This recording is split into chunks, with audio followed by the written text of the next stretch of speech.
আজকে হাতে মাখা বাইলা মাছের চচ্চড়ি রান্না করব। তো ফার্স্টে আমি দুটো আলু নিয়েছি।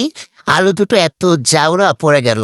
এখন এগুলোকে সুন্দর করে ধুয়ে নিতে হবে। এত ময়লা এটার গায়ে, এত পরিমাণ বালু, না ধুয়ে এটা কাটাই যাবে না। তো এখানে আমি সুন্দর করে দুটো আলু ধুয়ে নিচ্ছি।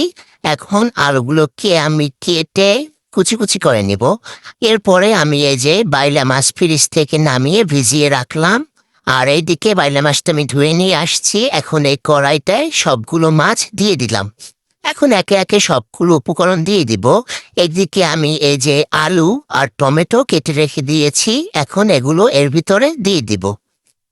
তো ফার্স্টে আলুগুলোকে দিয়ে দিলাম, এরপর টমেটোগুলো দিয়ে দিচ্ছি। এরপরে এর সাথে অ্যাড করব আমি পেঁয়াজ কুচি। পেঁয়াজ কুচি এই যে আমার রেডি।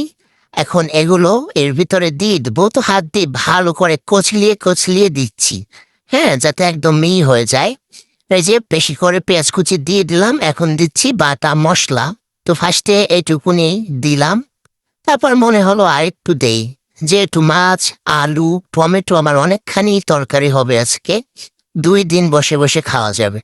তো এই যে পেঁয়াজ বাটা দিয়ে দিলাম, আর মনে হচ্ছে আরেকটু দেই, তো বাটা মশলা আরেকটু দিয়ে দিলাম।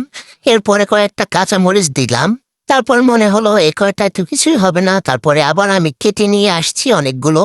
এখন এগুলো দিয়ে দিলাম। চচ্চড়িতে ঝাল না হলে ভালো লাগে। এরপরে হলুদের গুঁড়া দিয়ে দিলাম। এরপরে দিচ্ছি মরিচের গুঁড়া, বেশি করে দিচ্ছি যাতে ঝাল ঝাল হয়। এরপর দিলাম ধনিয়ার গুঁড়া। এরপরে পরিমাণ মতো লবণ দিয়ে দিলাম। এরপরে আমি এখন সয়াবিন তেল দিয়ে দিচ্ছি, পরিমাণ মতো তেলটাও দিয়ে দিলাম। এখন এটাকে আমি হাত দিয়ে ভালোভাবে মাখিয়ে নিচ্ছি। এটাকে সুন্দর করে মাখাতে হবে গাইস।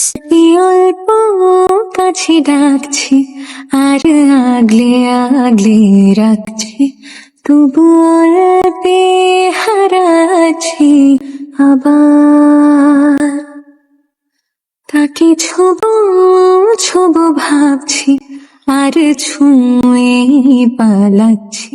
ওই কড়াইটা মনে হচ্ছে ছোট, এতগুলা ওখানে রান্না করা অসম্ভব। এজন্য আমি অন্য একটা বড় কড়াইতে এগুলো ঢেলে দিলাম। এরপরে আমি এখন পরিমাণ মতো পানি দিয়ে দিচ্ছি।